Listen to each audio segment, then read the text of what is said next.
Hello everyone and welcome back to the Artificial DM. You guys know the drill. This is part 2 of my first D&D campaign was invaded by a creep and almost made me quit playing forever. Later I made sure he was banned from ever playing near me again. Part 1 was read by RPG Tales and part 3 was read by Z Flacco. And this RPG horror story is from Another Dead Dave. If you made it this far, thank you for listening. And I hope you're buckled in for things to get much, much worse. So much more happened than I remembered at first, but the more I thought about it, the more stuff kept coming to mind, so it's likely this is actually going to be a 3-parter. Sorry to keep you on tenterhooks like this. So, as you've seen at the end of part 1, Bard was officially removed, and I thought the worst was over. The group was much more relaxed now that he was out of the picture, and after our short break, we got back into the game.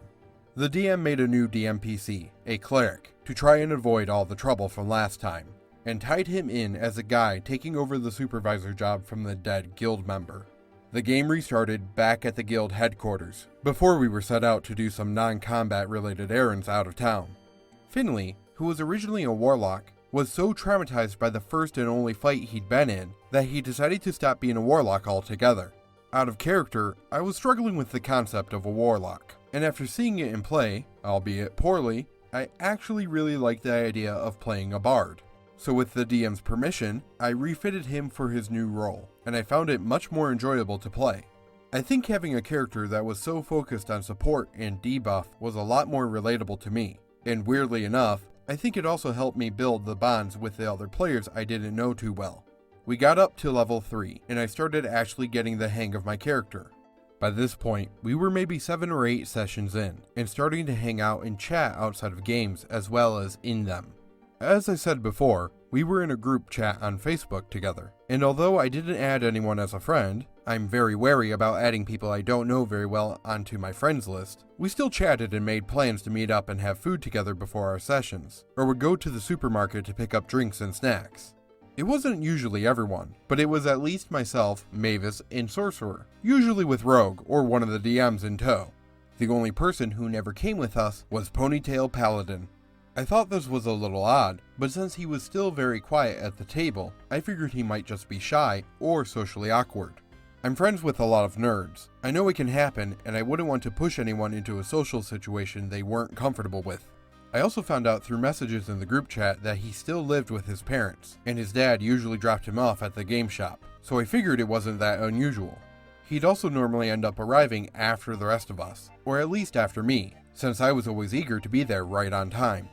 With original Bard out of the picture, it actually took a little while for me to pick up on just how different Ponytail Paladin was from the rest of the group. He'd made his human paladin with heavy combat in mind, but he also never seemed to have any penalties to his rolls, whether it was for strength, or wisdom, or charisma, or anything else. Despite our attempts, he still wasn't engaging much in roleplay, even if our character straight up asked for his opinion, or the DM attempted some NPC interaction. He also didn't seem to have any backstory whatsoever, outside of being the typical lawful good paladin. The DM was leaving some not so subtle hints in the group chat that people should spill backstory details to him when things came to mind, as long as it wasn't something outrageous made up on the fly to fit a situation. Such as, we need to use a boat next session. This character was suddenly a sailor for 10 plus years.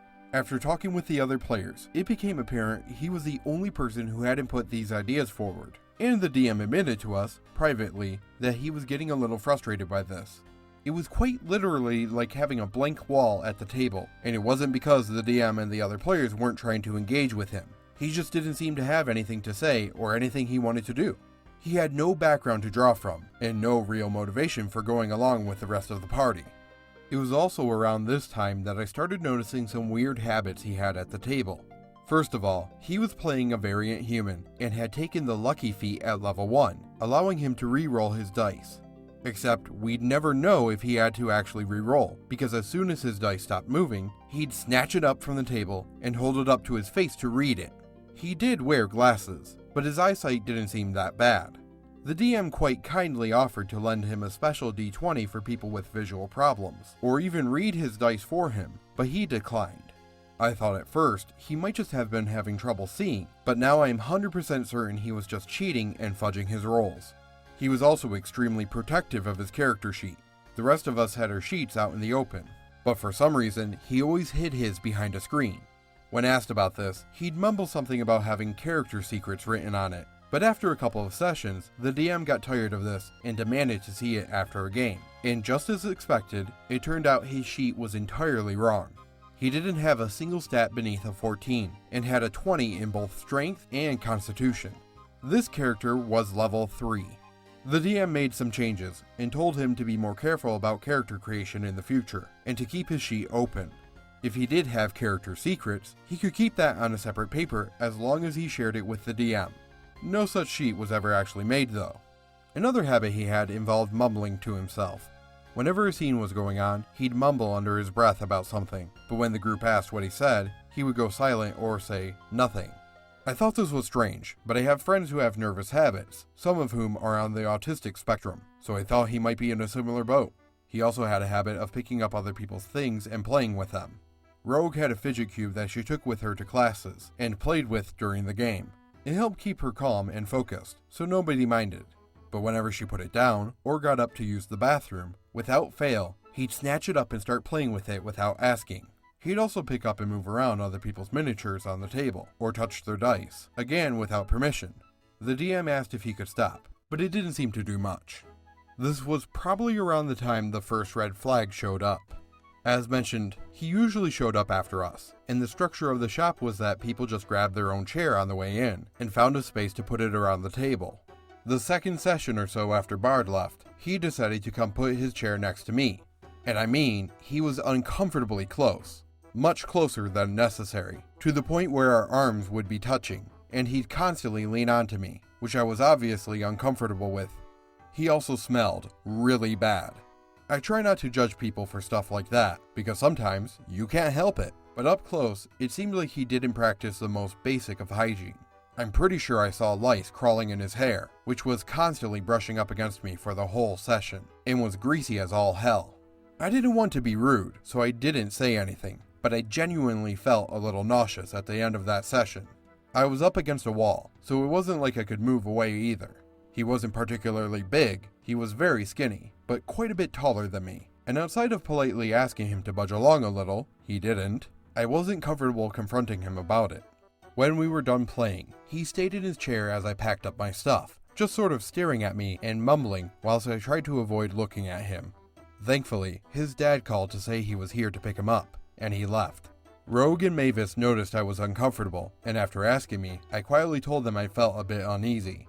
So, they promised to take up the space either side of me from then on. The next session came along, and he looked disappointed to find me boxed between two people, so he took a space opposite me instead. The whole time, he stared directly at me, except when asked to make a roll.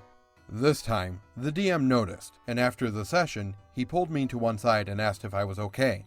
Because nothing had really happened, I didn't want to kick another person out of the group, so I lied and said I was fine. He still must have been worried, because the session after that, he made sure the table was set up so he could only sit at the far end of the table, as far away from me as possible. I should have told him I was creeped out from the start, or at least said as much to my DM. Maybe it would have just ended there and nothing else would have happened. 2 days before our next session, we all decided to meet up for a cheap meal, followed by some drinks at a local bar. I couldn't help but notice that we were asked individually, but it wasn't just our group. It was also some people the sorcerer and rogue knew from uni, some of whom I actually knew already. Ponytail Paladin was the only one from our group who wasn't there. After sitting down for our meal, Sorcerer was really excited about us all being out together, and decided to take a picture. By this point, I'd added both Sorcerer Rogue and the original DM as friends on Facebook, as we'd actually started chatting quite a bit outside of the game. I asked not to be tagged in it, because I didn't want pictures of myself on my new Facebook. I had made a new one with my new name, but I didn't mind it being in public on their profiles. A couple of pictures were taken at the restaurant, and another one or two at the bar when we moved there afterwards. We were all settling in and having a good time. None of us were drunk, but we were a little tipsy, when we noticed someone else entering the bar and making a beeline for our group. It was, of course, Ponytail Paladin. Sorcerer looked surprised to see him, and I was a little confused, but figured he'd been invited and just wasn't able to make it to the restaurant. So, I smiled at him politely, and made sure I was wedged out of the way on a table with Rogue, Sorcerer, and our DM. He took to another table, mostly with people I didn't know, and didn't really seem to interact with them much. I knew a couple of people on that table with him, and I noticed that he seemed to be staring at me every time I glanced over. After a little while, I just stopped looking. At some point, I asked the DM if he could come to the bathroom with me.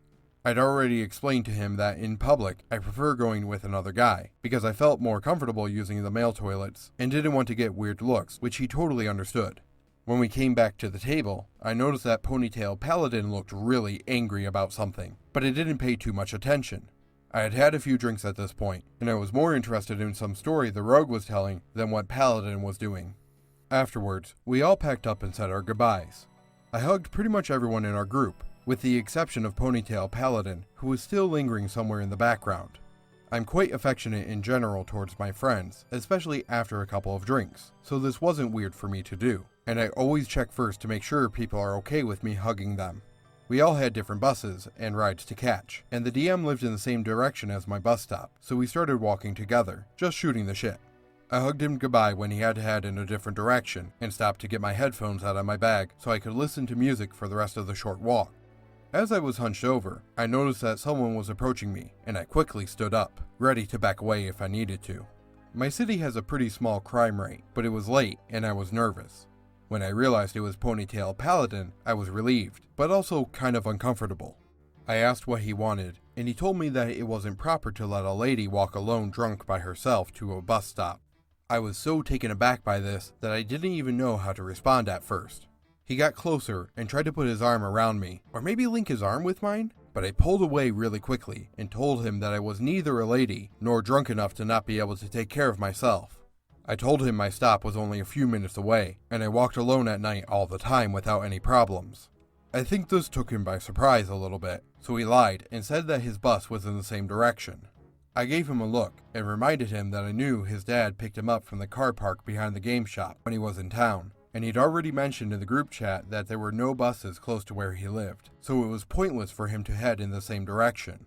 I told him, on no uncertain terms, that I wanted to be alone, and I didn't appreciate him trying to touch me without my permission. He looked really embarrassed and mumbled something, but I couldn't hear what it was. My heart was beating so fast, and I felt kind of sick, but much to my relief, he turned and walked away. I kept looking behind me on my walk home, and my hands were shaking the whole time, but he didn't seem to be following me. I didn't put my headphones on until I was actually on the hour-long bus ride home. I couldn't shake the uneasy feeling in my stomach. At the same time, I wasn't sure if he was just trying to be friendly, and felt bad for being so confrontational.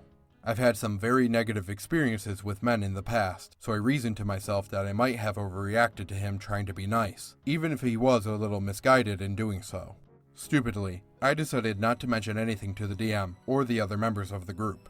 I should have said something. The way things escalated after that night still gives me chills, and I'm sure you'll understand why. Unfortunately, this post has gotten way too long again, and I want to take a break before I go through it properly to make sure I'm remembering things as accurately as possible.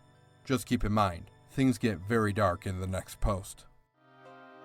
I changed that ending a little bit because I hate the phrase trigger warnings, but anyway, that concludes part 2. Go ahead and go to part 3 with this link here. It will take you to Zflocko's channel, and he will go ahead and be reading part 3. Let me know your predictions down in the comments below. I want to hear what you think happens in part 3. That's going to do it for today. And until next time, hope you feel inspired.